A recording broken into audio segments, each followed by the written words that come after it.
यहां लिखा है संतोष ऐश्वर्यम सुखिनाम। जिस समय संतोष को ही तुम अपना ऐश्वर्य वैभव मान लोगे, उसी दिन से आप सुखी रहना आरंभ कर दोगे। कितनी चीजें हैं जो तुम्हें संतुष्ट कर सकती हैं, वो आपके पास है। आपकी माँ है, आपके पिता हैं, आपका पति, आपकी पत्नी, आपके बच्चे, आपका गुरु है, गांव का एक मंदिर है, गांव में एक ऐसा बूढ़ा आदमी है वो बहुत अच्छा बोलता है। चीजें तो इतनी हैं आपके पास में और आप उसको यूज ही नहीं कर पा रहे। आपके मित्र हैं, आपका ड्राइवर है, आपके घर में वो काम करने के लिए एक दाई वाई आती है, वो भी बहुत अच्छा सुकून से बात करती है। लेकिन दुर्भाग्य है कि अपनों का तुम कुछ उसको समझ ही नहीं पा रहे। इस आश्रम में जो भजनानंदी हैं उनको मैं बुलाता रहता हूँ। मैं इन बच्चों को कहूंगा कि उनको बुला दो, उनको बुला दो, उनको बुला दो। इन लोगों ने तो आज तक यही नहीं समझा होगा कि हमें क्यों बुलाते हैं। मुझे इनसे कोई काम नहीं लेना होता। मैं ये नहीं कहता कि तुम झाड़ू लगाओ कि पोंछा लगाओ कि तुम ये काम करो। मुझे उनसे क्या स्वार्थ है? हाँ, एक बात का स्वार्थ है, जो लोग भजन करते हैं, साधना करते हैं, उनके पास इतना वाइब्रेशन होता है कि उनकी निकली हुई हवा हमारे ताप प्रताप को, उनके निकली हुई श्वास हमारे ताप प्रताप संताप को दूर करती है। इसलिए तो हम महापुरुषों के पास जाते हैं। उनका भजन बड़ा कमाल का होता है। उनके पास बैठी है जो साधना में लगे हुए हैं, जिनके अंदर वासना की अब दुर्गंध नहीं है। पहले वो कैसे रहे भूल जाइए, पहले वो क्या रहे परमात्मा भूल जाता है। वो कहता है सन्मुख होई जीव मोहि जय वही, तो जन्म कोटि अज्ञास है तब। पहले वो क्या रहा है आज मेरे सामने आ गया। मैं तो भुलक्कड़ में भूलता हूँ, उसका पहला सब कुछ भूल जाता हूँ। वर्तमान में वो क्या कर रहा है मेरा ध्यान उसी के ऊपर होता है। लोगों ने पहले क्या किया हमें कोई मतलब नहीं है, लेकिन अब क्या कर रहे हैं, अब जो कर रहे हैं उनका जो वाइब्रेशन है, उनकी जो भजन की एक तरंग है, और वो तरंग हमारा स्पर्श करेगी तो उसमें हमारा कल्याण छिपा हुआ है। इसलिए वरावर कहते हैं कि संत ग्रंथ मंत्र भगवंत, ये चारों के चारों हमारे बहुत सहायक हैं। इनसे बहुत दूर बिल्कुल नहीं जाइए। इतना सा टाइम निकालिए, आप गुरुजनों के यहां जा सके या गुरु लोग आपके यहां आ सके, ऐसा कुछ कीजिए। तो श्लोक मुझे बड़ा अच्छा लग रहा है। वो पंक्तियां हैं, मेरा तार हरी, बाद में गा लेंगे, टाइम भाग रहा है। 1 बजे तक लाइव टेलीकास्ट है, कथा थोड़ी देर तक चलेगी।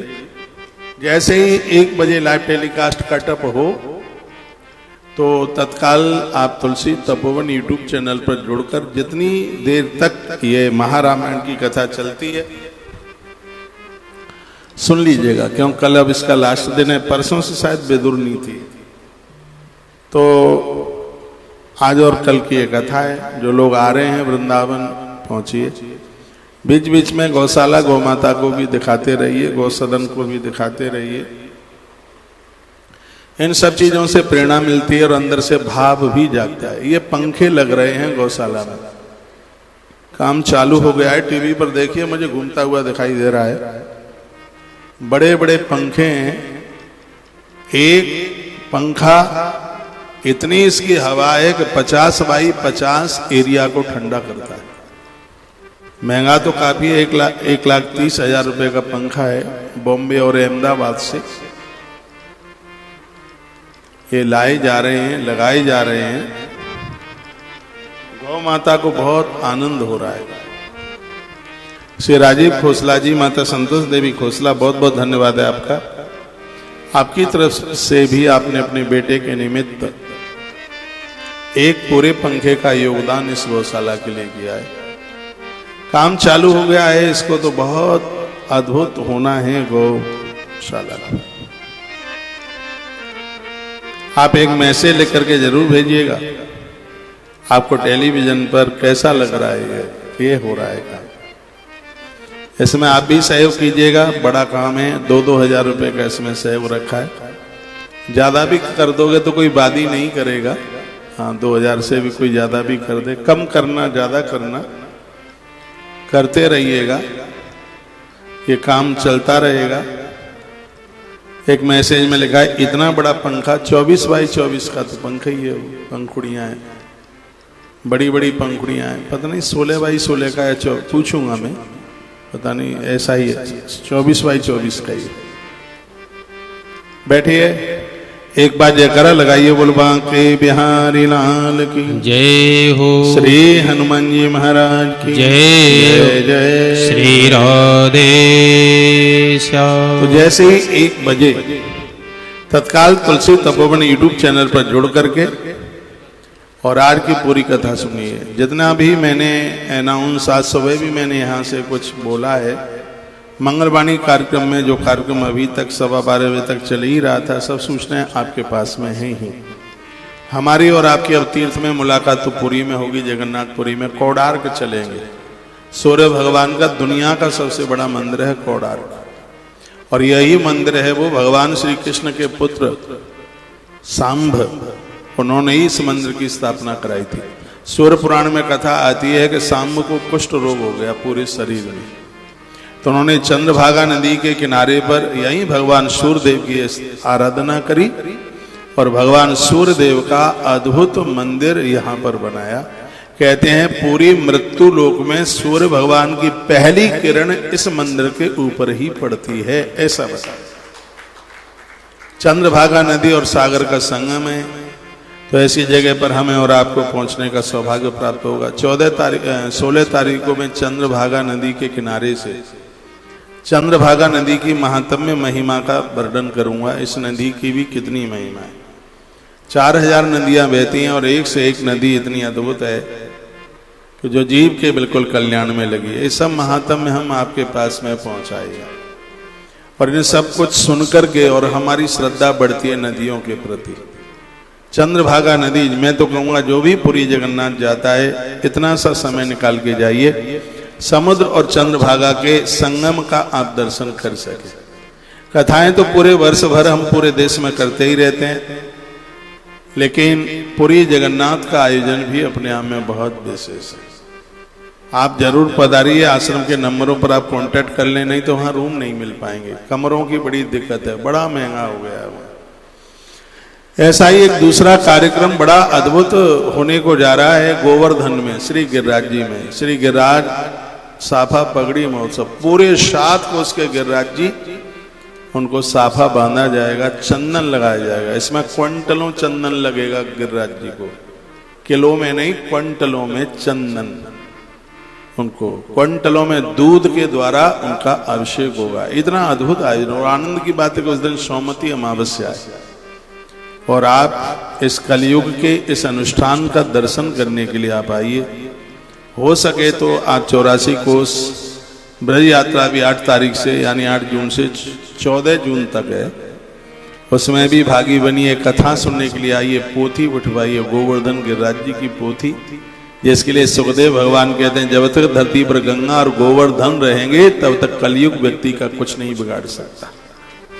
ये वही गिरिराज है कि गोवर्धन भगवान की सेवा करने से सूरदास जी का अंतिम संस्कार करने के लिए यही गिरिराज जी आए थे। गोवर्धन नाथ श्रीनाथ जी यही उनका सूरदास जी का अंतिम संस्कार करने के लिए आए। बिल्कुल गया प्रसाद जी की समाधि के ठीक सामने मुकुंद गार्डन में यह आयोजन होने को जा रहा है। आप सभी भक्त लोग सादर आमंत्रित हैं। पहले से आप बता देंगे तो आपकी व्यवस्था वहाँ ठीक ठाक से हो जाएगी। पुरी में भी कुछ सार्वजनिक पोथी की व्यवस्था की गई है, क्योंकि व्यक्ति के लिए 15,500 रुपया, 12,500 या 11,000 रुपया बड़ा आज के खर्चे में बड़ा मुश्किल पड़ जाता है। तो ऐसा भी सोचा है कि 5-5 लोगों को जोड़ के भी एक पोथी बैठा देंगे, तो कहीं न कहीं उनको भी अधिक मास का लाभ उन्हें भी प्राप्त हो जाएगा। उसके लिए सिर्फ 3100 रुपये का सहयोग रखा है। उसके लिए भी आश्रम के सभी नंबर चालू हैं और वहाँ आप संपर्क कर लीजिएगा। भुवनेश्वर में लिंगराज महादेव का अद्भुत मंदिर है, कभी भी आप वहाँ जावें तो इस स्थान का भी आप जरूर दर्शन कीजिएगा। बहुत ही आनंद होता है, बड़ी दिव्य जगह है और अधिक मास में हमें पुरी के मंदिर में जाने का सौभाग्य प्राप्त हो रहा है। सच मानिए ये जगन्नाथ भगवान की कृपा है, यह उनकी कृपा के बिना नहीं हो सकता। वक्ता बहुत हैं लेकिन तीर्थ में हमें हर वर्ष बहुत कथाएं कहने का सौभाग्य प्राप्त होता है।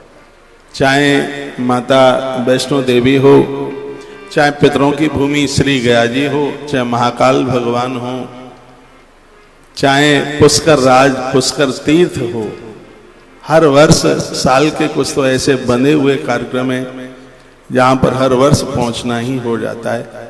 इन तीर्थों में जिनमें मैं प्रत्येक वर्ष जाता हूं, तो आप समझिए कि इन तीर्थों की महिमा बहुत ज्यादा है। अपना पूरा 1 महीना पूरा तीर्थ में निकाले। मेरे पास इस अधिक मास में बहुत बड़े बड़े आयोजन आए सेठों के। मैंने कहा कि एक भी रात्रि मेरी ऐसी नहीं निकलेगी जो रात्रि अधिक मास में मेरी तीर्थ की ना हो। ये मैं बहुत बड़ी बात बोल गया हूं। अधिक मास में 30 रात्रियां पड़ेंगी, 30। और मैं दिन में कहीं भी रहूं, लेकिन हर रात अधिक मास की मेरी तीर्थ में होगी। 2026 का ये अधिक मास, नहीं तो आप देखते रहिएगा। और आप ज्यादा आप जुड़ाव में आप रहते हैं, आपको हर क्षण हर पल का पता होता है कि महाराज जी आज कहाँ हैं। तो ये 17 तारीख से लेकर के और 15 जून तक एक भी रात ऐसी नहीं होगी जो मेरी रात्रि तीर्थ में ना निकले। चाहे वो वृंदावन में निकले, चाहे वो सुखताल में निकले, चाहे वो जगन्नाथपुरी में निकले, और चाहे वो श्री गोवर्धन गिरिराज जी में निकले। मैं कहीं किसी शहर में नहीं होऊंगा इस रात्रि में। यह रात्रि मैं कहीं किसी सेठ के घर में नहीं होऊंगा। हाँ, यह रात्रि मेरी तीर्थ में ही निकलेगी। अधिक मास की इतनी बड़ी महिमा है। यह अधिक मास हिरण्यकश्यप को समाप्त करने के लिए बनाया, जिनका ध्यान संपदा और शरीर में अटक गया है। ये ऐसा ही तो था वो हिरण्यकश्यप। तो उसी के लिए भगवान नरसिंह देव प्रकट हुए। और मैं 100 बातों की एक बात बताए बोले देता हूं। अधिक मास हर व्यक्ति को प्रहलाद बना देता है। जो प्रहलाद बन जाए फिर जीवन में किस चीज की कमी। 12 भागवत नामों में प्रहलाद जी का नाम आता है। बड़े अद्भुत भक्त हैं श्री प्रहलाद, जिनकी सुरक्षा के लिए भगवान खम फाड़ करके प्रकट हो गए। तो उन्हीं के ही लिए अधिक मास लौंग का महीना, पुरुषोत्तम मास ये मनाया जाता है। मैं आप सभी भक्तजनों को यह कहना चाहूंगा कि इस महीने को ऐसे ही नहीं निकल जाने देना। दान पुण्य पूजा पाठ कोई 1 महीने में पूरा, किसी ग्रंथ का पाठ। मेरा निवेदन है अधिक मास में पूरे महीने में आप नीला काला ना पहने। यह हमारी प्रार्थना है। हो सके तो जमीन में सो लेना, नहीं भी सो पाओ तो कोई बात नहीं है। हाँ, इसको एक नियम के साथ भोर में जल्दी जाग करके पूजा पाठ के साथ इस महीने में गीता जी के पाठ की महिमा है, भागवत जी के पाठ की भारी महिमा है, बहुत ही ज्यादा है। रामायण का पाठ इसमें आप कर सकते हैं। इस महीने में विष्णु सहस्रनाम, गजेंद्र मोक्ष ऐसे पाठ कीजिए। गर्भ स्तुति, जिस नारी के गर्भ में संतान है वह इस महीने में गर्भ स्तुति का वो पाठ करे। रामायण के बालकांड का पाठ करे। यह महीना अद्भुत कर देगा, यह दिव्य कर देगा, यह बना देगा, हमारे जीवन को बहुत आगे पहुंचा देगा। पुरुषोत्तम मास अधिक मास की इतनी बड़ी महिमा है। जो घर रह करके भी पुरुषोत्तम मास में सत्कर्म करते हैं उन्हें प्रत्येक दिन जगन्नाथ भगवान के दर्शन करने का फल प्राप्त होता है। ऐसा ब्रह्म पुराण के अंतर्गत लिखा हुआ है। 2 जेठ पढ़ रहे हैं, 2 ज्येष्ठ पढ़ रहे हैं भगवान की कृपा से। तो इसको आप अपना अद्भुत बना लीजिएगा। आश्रम के नंबरों पर जुड़ते हुए आगे की सेवाओं के साथ भी जुड़ जाइए। 17 तारीख से लेकर के और 15 जून तक 31 दान में भी जुड़ जाना। आपके बारिश के प्रसाद में हनुमान जी सबको दिए जाएंगे। अपने अपने घर में वृंदावन के हनुमान जी रखिए, आप उनको पूजा पाठ करके, ये उनके लिए है।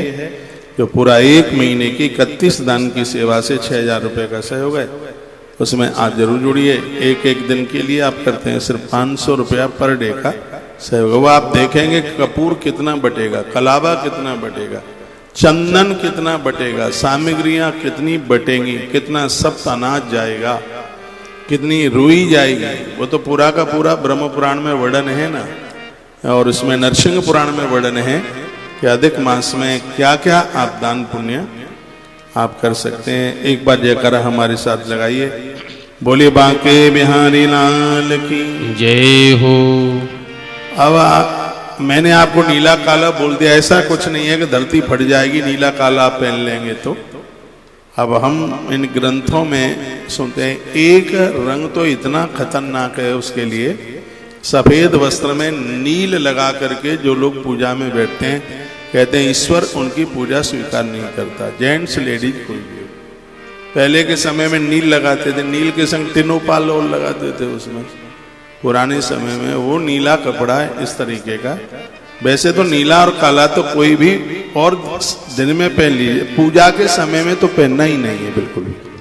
अब ग्रंथ में मना किया तो मत पहनिए, ऐसी कौन सी आफत आ रही है। 3 साल के बाद में अधिक मास आता है, चातुर्मास में भी नीला काले के लिए मना किया, वैसे ऐसा